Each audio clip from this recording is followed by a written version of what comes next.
kerisauan dan peringatan daripada Nabi kepada kita.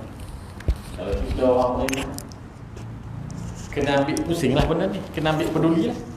Jangan sampai kita termasuk di dalam golongan yang Nabi sebut ini. Baik. Kemudian seterusnya, keluarnya Ya'juj dan Ma'juj. Nak keluar dah ni. Nak cerita Ya'juj Ma'juj ni keluar di mana? Diriwayatkan dalam Sahih Al-Bukhari dan Sahih Muslim dari Abu Hurairah radhiyallahu anhu alaihi wasallam bersabda, "Futiha al-yawm min radmi Ya'juj wa Ma'juj mislu hadhihi wa 'aqada 90." Nabi sebut, pada hari ini dibuka sebahagian dari dinding Ya'juj dan Ma'juj seperti ini sambil membuat 90 ikatan. Nabi tunjuk kepada para sahabat pintu ataupun dinding Ya'juj Ma'juj yang didirikan oleh Zulkarnain itu hari ini dah dibuka. Kat mana cerita buka dia tu? Menurut riwayat Imam Ahmad dari Abu Hurairah radhiyallahu anhu, Rasulullah sallallahu alaihi wasallam bersabda yang bermaksud. Tengok ni maksud hadis. Sesungguhnya Ya'juj dan Ma'juj setiap hari berusaha keras melubangi dinding itu. Ada tak lagi Ya'juj Ma'juj ni? Ataupun belum keluar lagi? Cerita ada lah. Cerita Zulkarnain ni bukan cerita selepas kerasulan. Sebelum Nabi lagi dah ada. Zulkarnain ni menceritakan tentang yang Allah ceritakan di dalam surah Al-Kahfi yang kita duk baca tu. Setiap hari kerja dia cari jalan keluar. Sebab benteng ni bukan calang-calang benteng. Tembok yang dibina oleh Zulkarnain ini bukan calang-calang tembok. Dengan izin Allah Ta'ala dia adalah tembok kali. Ya'juj Ma'juj ni setiap hari dia berusaha keras melubangi dinding itu. Sehingga apabila mereka melihat cahaya matahari, berkatalah pemimpin mereka. Dia ada pemimpin tak ada? Mungkin presiden, mungkin Perdana Menteri, mungkinlah, mana kita tahu. Dalam kalangan masyarakat dia kan. Mungkin seorang raja di kalangan mereka. Bila dah tembok lubang ni, dah nampak dah, boleh tembok, dah nampak dah cahaya matahari masuk. Lubang yang ditembok tu. Pemimpin dia kata apa? Pulanglah. Esok kamu akan teruskan melubangi lagi. Maulah balik, potang ni. Lepas subuh sampai dah masuk maghrib ni, matahari pun dah tenggelam, lah kita balik. Tak pek terus, kata pemimpin dia. Dah nampak dah sikit tu, tapi bila matahari dah tenggelam, balik.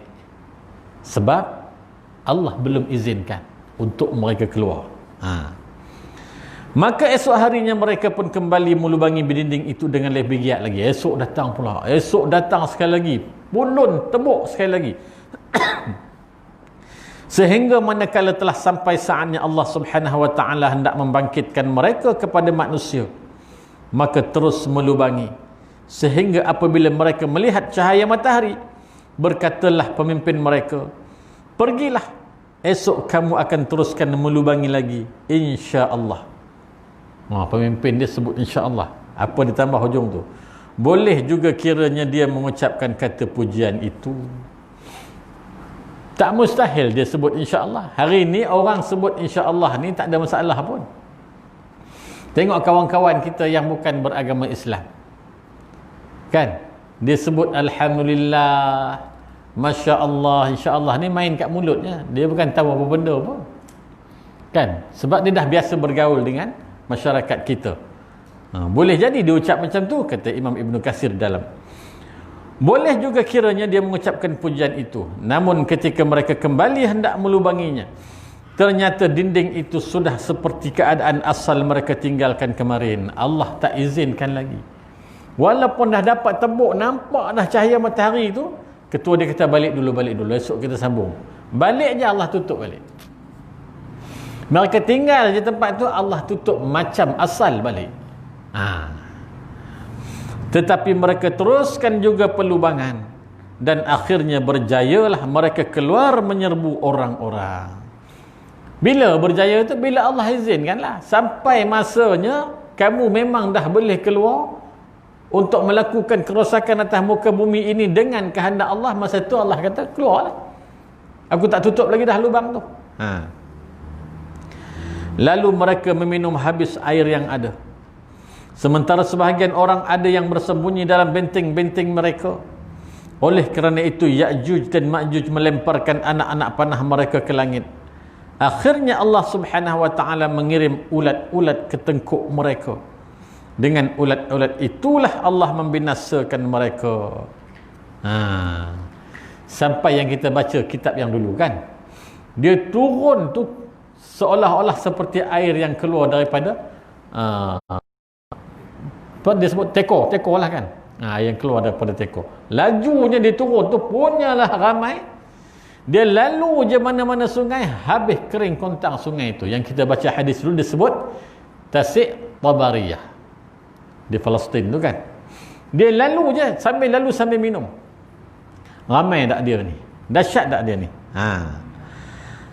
Sehinggalah akhirnya Allah turunkan ulat-ulat tengkuk mereka. Lepas ni dia ada 2 ulas lagi.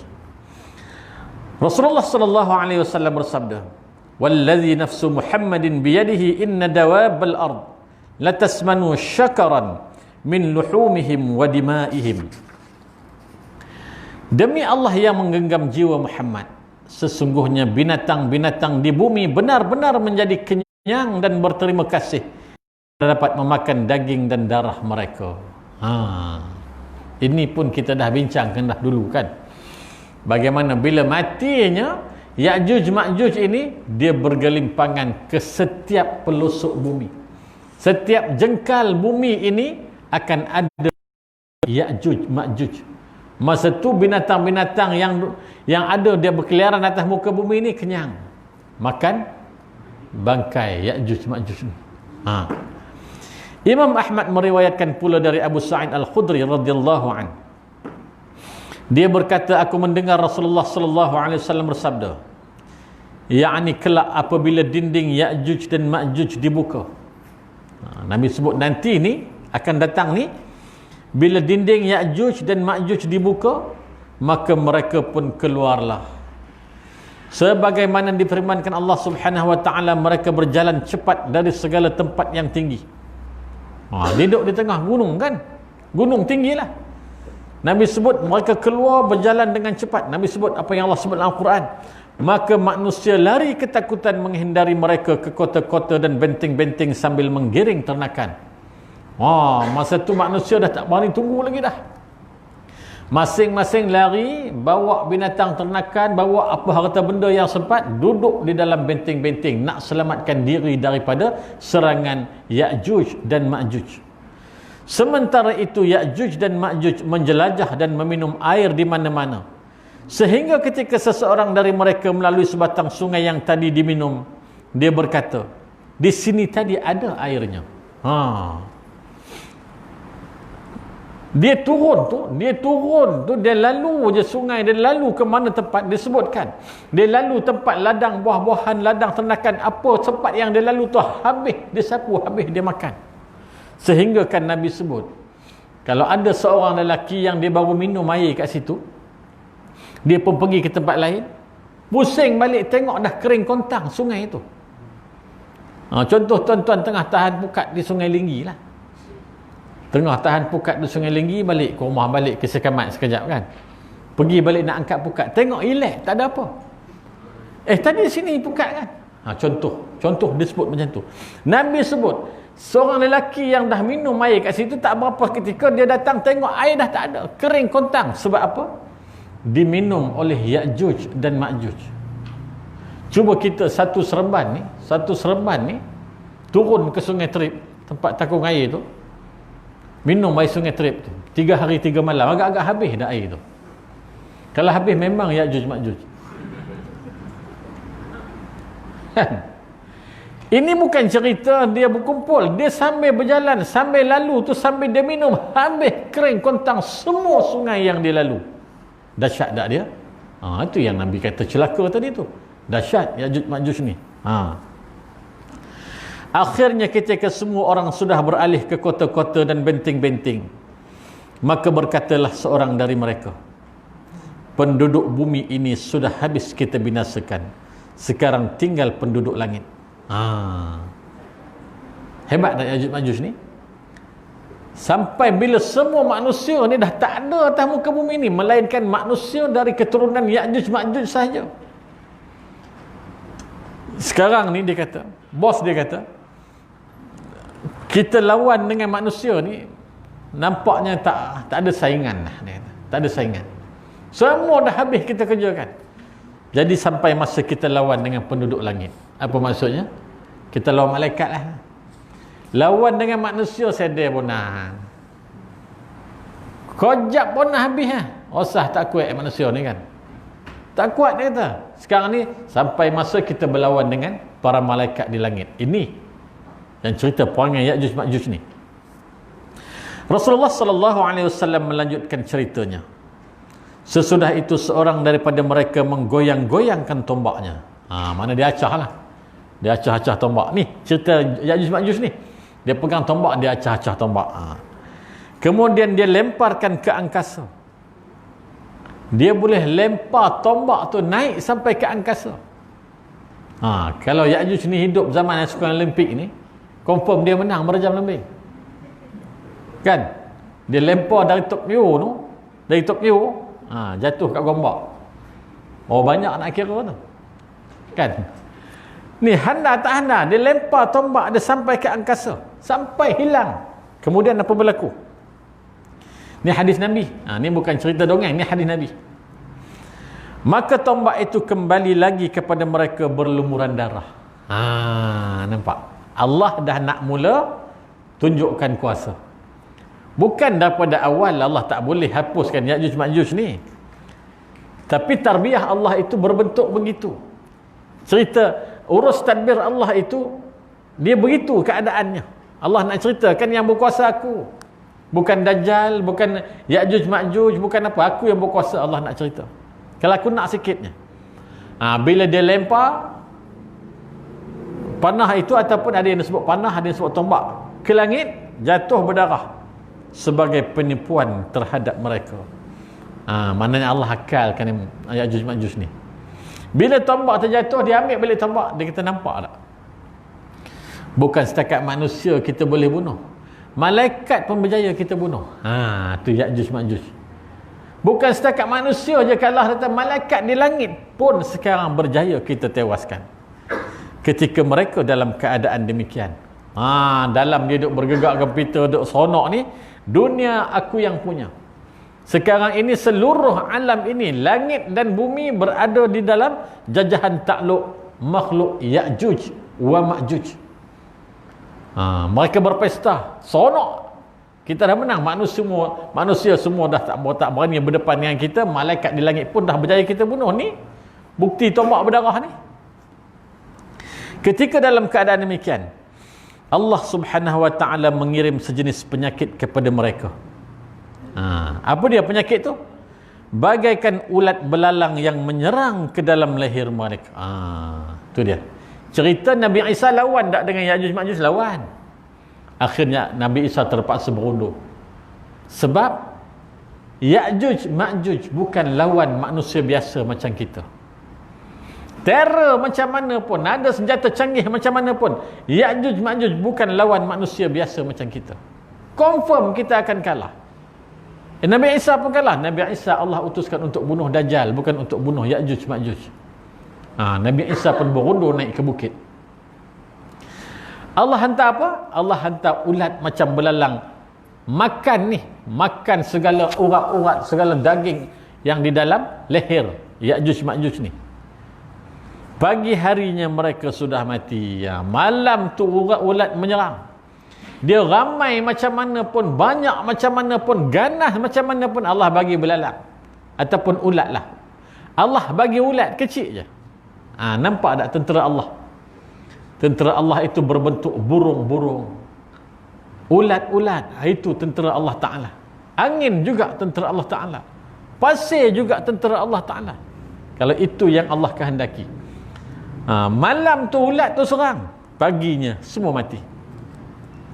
Oleh kerana tidak terdengar lagi gerakan mereka, Cerita bila dia dah turun ke muka bumi ni, dia bukan cerita sikit-sikit. Hiruk pikuk dia, hingar-bingar dia, ngauman dia berdengung ke seluruh alam. Tiba-tiba pagi tu senyap sunyi. Sebelum ni bunyi berdengung, bunyi mengaum, bunyi duk menggaruk ni. Tiba-tiba pagi senyap sunyi.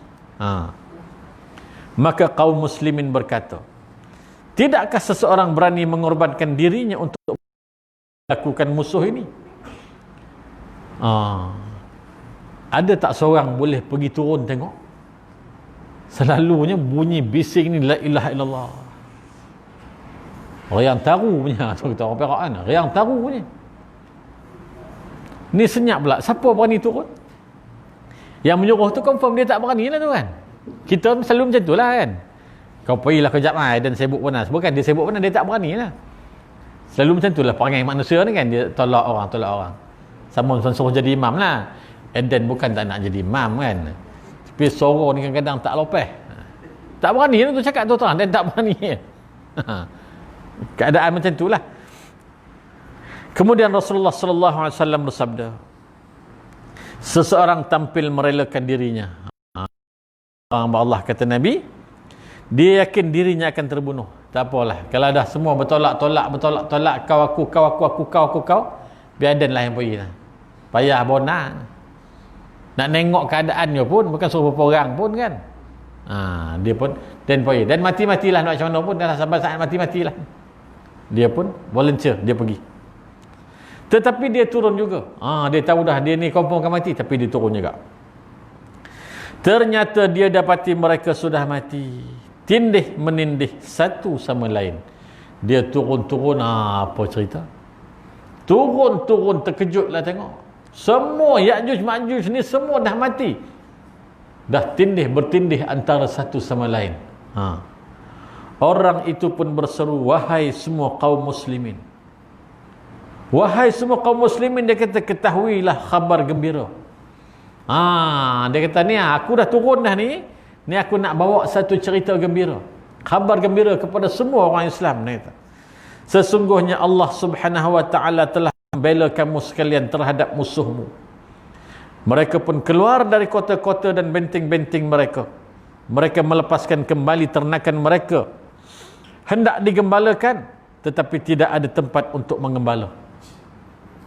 Semua keluar daripada tembok, daripada benteng, daripada gua tempat sembunyi ni, bawa balik binatang ternakan ni lepas. Bila lepas binatang ternakan ni, tak tahu nak berjalan ke mana. Satu manusia pun tak boleh berjalan. Satu makhluk binatang pun tak boleh berjalan. Sebab tidak ada ruang lagi atas bumi ni, melainkan dipenuhi dengan bangkai Ya'juj wa Ma'juj. Semuanya penuh dengan bangkai Ya'juj dan Ma'juj. Sedangkan binatang itu sendiri bersyukur sekali memakan daging mereka, sama sekali tidak mahu memakan tumbuhan yang mereka perolehi. Nampak tak kuasa Allah Ta'ala? Cerita binatang ternakan ni, dia tengok rumput-rumput yang ada ni, dia dah kurang berselera. Dia kata lagi sedap. Dia keluar je, dia kenyang, dia makan bangkai Ya'juj wa Ma'juj. Kenapa dia tiba-tiba makan bangkai itu? Ni satu sudut yang lain. Hadis ni kan menceritakan bahawa Allah nak suruh bersihkan lah. Kalau nak suruh manusia bersihkan masa tu, nak bersih macam mana? Kan? Bukan sikit punya cerita. Seluruh alam ini dipenuhi dengan bangkai Ya'juj Ma'juj.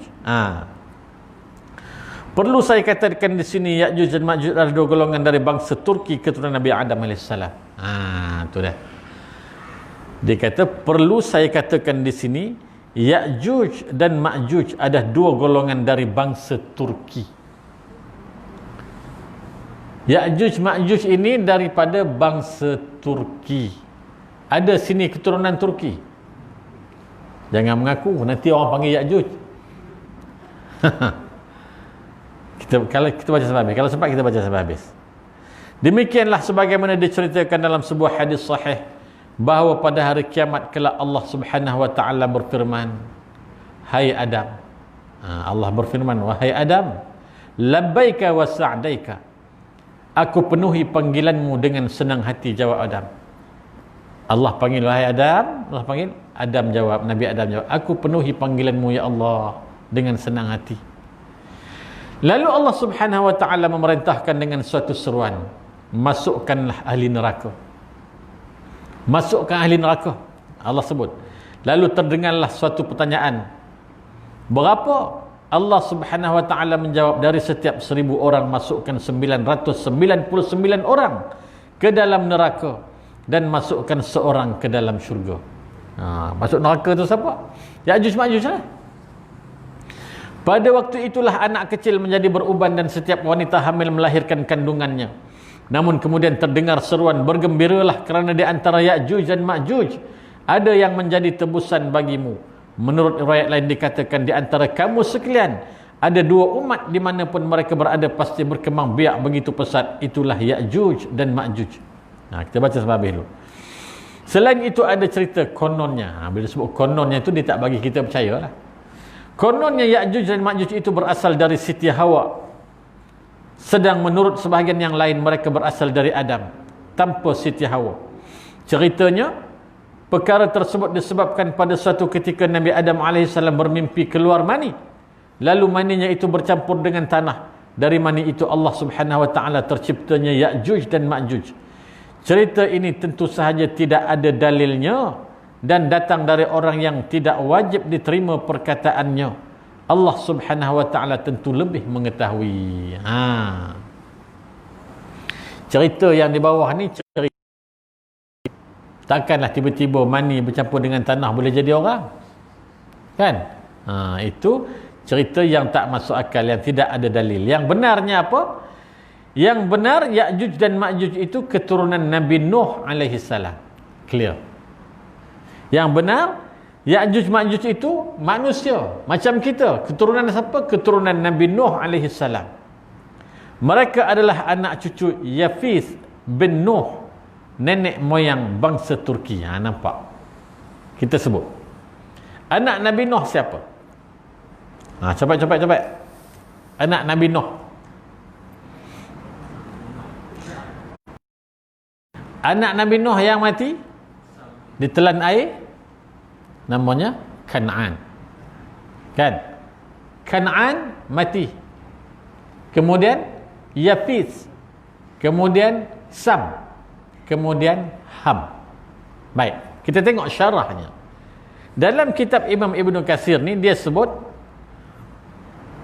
Ya'juj Ma'juj ini adalah keturunan Yafis, bangsa Turki.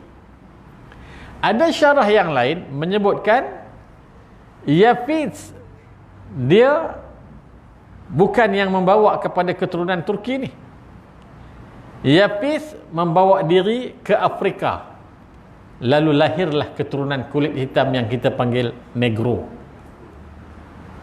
Ham bawa diri ke benua Eropah. Lalu lahirlah bangsa Turki dan bangsa Eropah hari ini. Ham. Sementara Sam membawa diri ke sebelah Asia. Maka lahirlah orang-orang Asia dan orang-orang Nusantara. Termasuk kita. Kita ni daripada turunan Sam. Tapi dalam kitab Ibn Katsir dia sebut Ya'juj Ma'juj keturunan Yafis, dan disebutkan Yafis ini adalah nenek moyang bangsa Eropah. Yang mana satu kita nak pegang, tak ada masalah pun. Tak ada masalah. Yang kita kena pegang, kita semua ni puncanya satu, daripada Nabi Adam alaihi salam. Tetapi yang paling jelas dan kita kena yakin percaya, Ya'juj Ma'juj ini adalah daripada keturunan anak Nabi Nuh alaihi salam. Dia bukan robot, dia bukan binatang, dia bukan jelmaan, dia bukan dinosaur, dia bukan apa-apa, dia adalah manusia. Tak boleh berhenti sebab SOP baru mengatakan boleh sampai sejam. Boleh? Kita habis ni je lah, kan? Sebab kita dah biasa masuk isyak berhenti, kena berhenti lah, kan? Baik. Mereka dahulunya hidup di muka bumi seperti layaknya manusia biasa. Dulu ni anak-anak Yafis ni hidup atas muka bumi macam kita biasa, macam manusia biasa, namun selalu membuat kejahatan, tapi jahat. Hidup macam manusia biasa tapi jahat. Jahat ni bukan jahat main-main, jahat sungguh. Kemudian mereka dikurung oleh Zulkarnain di balik dinding penghalang yang dibuatnya, sehingga Allah Subhanahu wa ta'ala mengizinkan mereka keluar dari sana kelak untuk menyerbu bangsa-bangsa sekitarnya. Jahat dia ni daripada awal, dan jahat dia ni bukan jahat main-main, jahat luar biasa, bukan jahat tara-tara geng mamak tu, bukan. Kan kalau kita tengok Malaysia ni, polis selalu buat kes besar, kes geng mamak tu lah kan, curi jongkong mas semua tu kan. Tu kira hebat lah tu. Bukan tahap-tahap Al Capone ni, bukan. Dia jahat sungguh, dia jahat sungguh. Kemudian Zulkarnain kurung mereka, sehinggalah Allah izinkan mereka keluar. Dia keluar tu bukan keluar sebagai manusia yang insaf dan bertaubat. Dia keluar tetap dengan perangai jahat itu, bahkan berkali ganda lebih jahatnya lagi. Dia akan serang orang-orang yang ada di sekitarnya. Di antara cerita mereka ialah, di antara cerita tentang mereka ialah seperti yang disebutkan dalam hadis-hadis. Apa dia buat ni? Semua yang dah kita baca dalam hadis-hadis yang terdahulu, dan juga hadis-hadis yang kita baca di dalam kitab ni. Persoalannya yang saya sebut minggu dulu, di mana benteng tu? Di mana benteng yang dibina oleh Zulkarnain? Banyak pandangan kan. Ada yang kata benteng itu berada di benua India. Ada syarah dalam kitab-kitab tertentu. Ada yang mengatakan di tengah-tengah Afghanistan. Ada yang mengatakan di negara Dagestan. Tetapi kalau menurut apa yang diceritakan oleh Abdullah ibn Abbas di dalam tafsir, yang dipegang oleh kebanyakan ulama dan para periwayat, benteng itu berada di pergunungan Gunung Kaukaz. Gunung Kaukaz ini di satu persimpangan sempadan Turki dengan Rusia. Yang ni ahli riwayat banyak pegang yang ni, yang pernah disebutkan oleh Abdullah ibn Abbas. Cuba cari di mana Gunung Kaukaz ni, sempadan antara Turki dengan Rusia.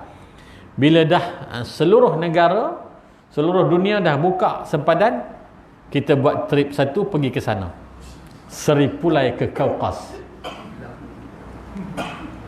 Kalau jumpa lah kan, kalau jumpa.